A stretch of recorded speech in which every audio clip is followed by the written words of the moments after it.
চরণ ধরিতে দিয়োগ আমারে, নিও না সরাই।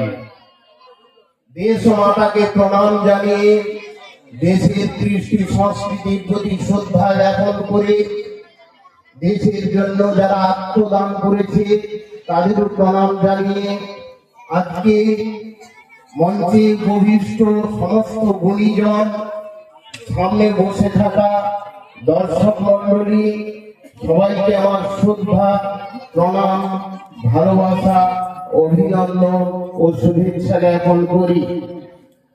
আমি কয়েক বছর এখানে আসছি।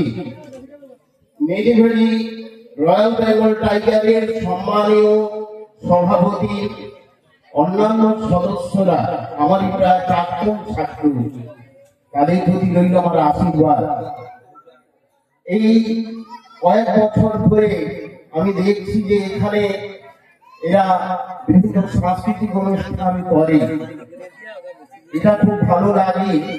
কারণ যুব সমাজ যেভাবে অতলে তলিয়ে যাচ্ছে, ভাবতে বড় অবাক লাগে। আজকে মনে পড়ে বিবেকানন্দের কথা। স্বামী বিবেকানন্দ বলেছিলেন, আমি বিশ্বাস রাখি আধুনিক সমাজের উপর তাদের কর্মীরা আমার মধ্য থেকে উঠে আসবে, ভারতবর্ষের সমস্ত সমস্যার সমাধান করবে। তাই আত্মবিশ্বাস। আজকে এরা যে এই সাংস্কৃতিক চর্চা করছে, এটা অত্যন্ত গর্বের। তবে আর্থিক কষ্ট রয়েছে ঠিকই, তাকে উপেক্ষা করে এরা যে অনুষ্ঠান করছে, আমি এটা স্বাগত জানাই। এবং যে আইটেমগুলো থাকে সেগুলো ভালোই, মন কেড়ে নেওয়ার মতো।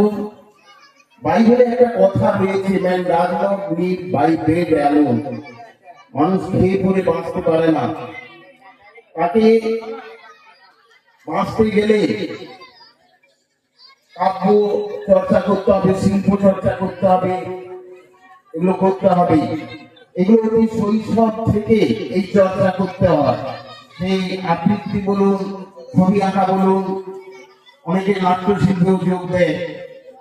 তো এগুলো করলে, এবং সর্বোপরি যোগাসন, খেলাধুলা, এগুলো করতে হবে। তবেই একটি শিশু আস্তে আস্তে বড় হয়ে সে সুনাগরিকে পরিবর্তনে কি বলে রূপান্তরিত হবে।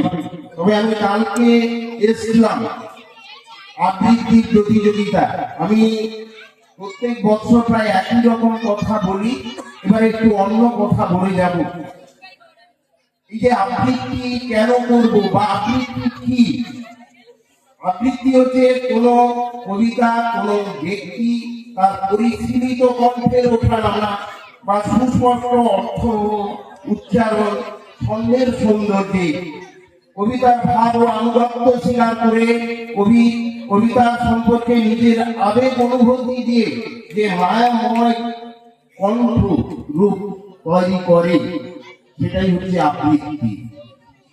তাহলে এখন সোজা কথায় বলতে পারি যে কবিতায় কবি যে ভাবমূর্তি তুলে ধরেছেন, সেটা জনসাধারণের কাছে আত্মপ্রকাশ করাই আবৃত্তির উদ্দেশ্য, সেটাই আবৃত্তি।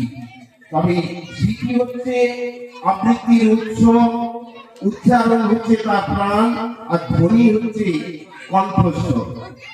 আবৃত্তি যে করি তার কি সুফল আমরা পাবো? শব্দ এবং বর্ণ সম্পর্কে